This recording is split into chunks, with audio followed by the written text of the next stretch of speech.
মই বৰ্তমান উপস্থিত আছোঁ শিৱসাগৰ জিলাৰ দিখৌমুখৰ ৰঘুবাৰীত আৰু এই ৰঘুবাৰী অঞ্চলৰ যাতায়াতৰ মূল যিটো পথ তথা যিটো মূল মথাউৰি সেই মথাউৰিত বৰ্তমান ভয়ংকৰ গৰাখহনীয়াৰ কবলত পৰিছে। দিখৌ গৰাখহনীয়াই নিচ্ছিন্ন কৰাৰ উপক্ৰম হৈছে এই মথাউৰিটো, যাৰ বাবে এই বৃহত্ত অঞ্চলৰ ৰাইজ বৰ্তমান শংকিত হৈ পৰিছে, উদ্বিগ্ন হৈ পৰিছে। মই দেখুৱাইছোঁ এয়া যিটো মূল মথাউৰি তাৰ কাষতে বৰ্তমান ভয়ংকৰ ৰূপত আচলতে খহনীয়া হৈ আছে আৰু এই খহনীয়াই এই অঞ্চলটোৰ যিটো মূল মথাউৰি সেইটো ভাঙি ছিঙি নিয়াৰ উপক্ৰম হৈছে। জলসম্পদ বিভাগে কেইবছৰমান পূৰ্বে 2 কোটিৰো অধিক টকা ব্যয় কৰি ইয়াত জিঅ'মেট আদি স্থাপন কৰিছিলে, কিন্তু সেইবোৰ সকলো বৰ্তমান ফুটুকাৰ ফেনত পৰিণত হৈছে। সহায় নিলে জিঅ'বেগ। কোনে ক'ব আপোনালোকৰ? নমস্কাৰ, আপোনালোকলৈ ধন্যবাদ থাকিল। আৰু আমি কি সমস্যা মানে এনেকুৱা সমস্যা হ'ল ৰঘুবাৰী গাঁওখনেই নহয়, সমগ্ৰ দিখৌমুখ অঞ্চলে পানীত ডুবিব। মানে আমি অকল আমাৰ গাঁওখনেই নহয়, আমাৰ 3টা চাইডে একেলগে এটা আমাৰ হৰি মন্দিৰ আছে। এই হৰি মন্দিৰ ভাগো অৱস্থা কাহিল আৰু আগৰ 2 বছৰৰ আগতে যিখিনি কাম কৰিলে তেওঁকো আমি সন্মান জনালেও তেওঁ ইন্দ্ৰনাথ গগৈ নাথ ছাৰে আমাক মানে পুতলা সজাই পিনে গাঁওখনক একেবাৰে তললৈ নমাই থৈ গ'ল। আমি এই মানে অহা জন্মৰ মানে যিখিনি মানুহ আছে সেইখিনি মানে নতুন প্ৰজন্মৰে একো কাম কৰিব নোৱাৰা অৱস্থা হ'ল।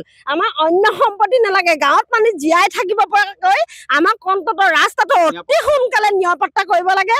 আৰু আমি এইটো বিচাৰোঁ, যাকেই দিয়ক তেওঁ এটা গোটেই অতীতৰ মানে সকলো ল'ৰা ছোৱালীয়ে যেন তেওঁক নমস্কাৰ কৰি এই ৰাস্তাটো আমুকে কৰিলে বুলি জিলিকি ৰাখিব পাৰে, তেনেকৈ ৰাস্তাটো কৰিব লাগিব। আমাক এনেকুৱা সমস্যাত নুডুবাব আমি তেওঁলোকক বিনম্ৰতাৰে অনুৰোধ জনাইছোঁ।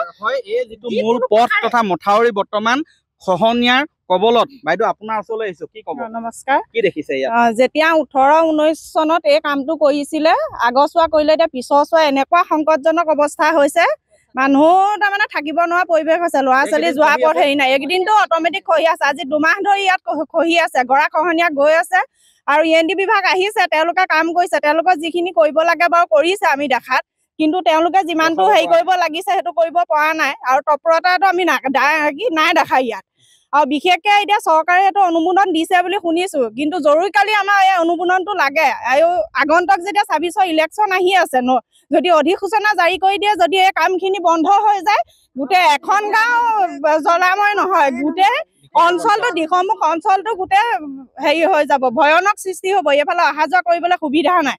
আমি বিশেষকৈ চৰকাৰলৈ এটা অনুৰোধ কৰিম, আপোনালোকে যিটো আঁচনি প্ৰস্তুত কৰিছে সেই আঁচনিটো অতি শীঘ্ৰে আমাক এৰি দিব লাগে। আৰু অতি শীঘ্ৰে এৰি আমাৰ এতিয়াৰ পৰা যদি কামটো আৰম্ভ নকৰে, বাৰিষা ছিজনটো আহিয়ে যাব, প্ৰথম বাৰিষা। এই গৰা খহিয়া আছে ইতিমধ্যে। এই মুহূৰ্তত ইয়াত আচলতে গৰা খহিছে, মই দেখুৱাইছোঁ, পানী ঢৌ উঠি আছে। এনেধৰণে আচলতে চপৰে এই দিখৌৰ এই ৰঘুবাৰী অঞ্চলৰ যিটো মূল পথ মথাউৰিটোৱে পথ হিচাপে ব্যৱহাৰ কৰি আহিছে, এইটো খহি গৈ আছে। মই বাইদেউ আপোনাৰ ওচৰলৈ আহিছোঁ, কি ক'ব? কেনেধৰণৰ পৰিৱেশ বৰ্তমান? ভয় লাগিছে?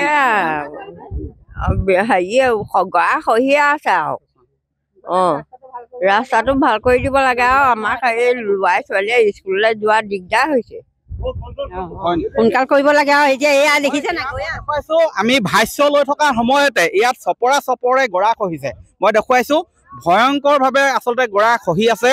আৰু হয়তো মই ইয়াত যিডাল আচলতে ৰেলিং দি থোৱা আছিলে, সেই আচলতে সেই বাঁহৰ ইয়াত যি লগাই থোৱা আছিলে, গোজ পুতি থোৱা আছিলে, সেই গোজো বৰ্তমান খহি গৈছে। ইয়াত এটা মই দেখুৱাইছোঁ যে এইটো বিদ্যুৎ খুঁটা, যিটো বিদ্যুৎ খুঁটাটো বৰ্তমান এই খহনীয়াত জাহ যোৱাৰ উপক্ৰম হৈছে।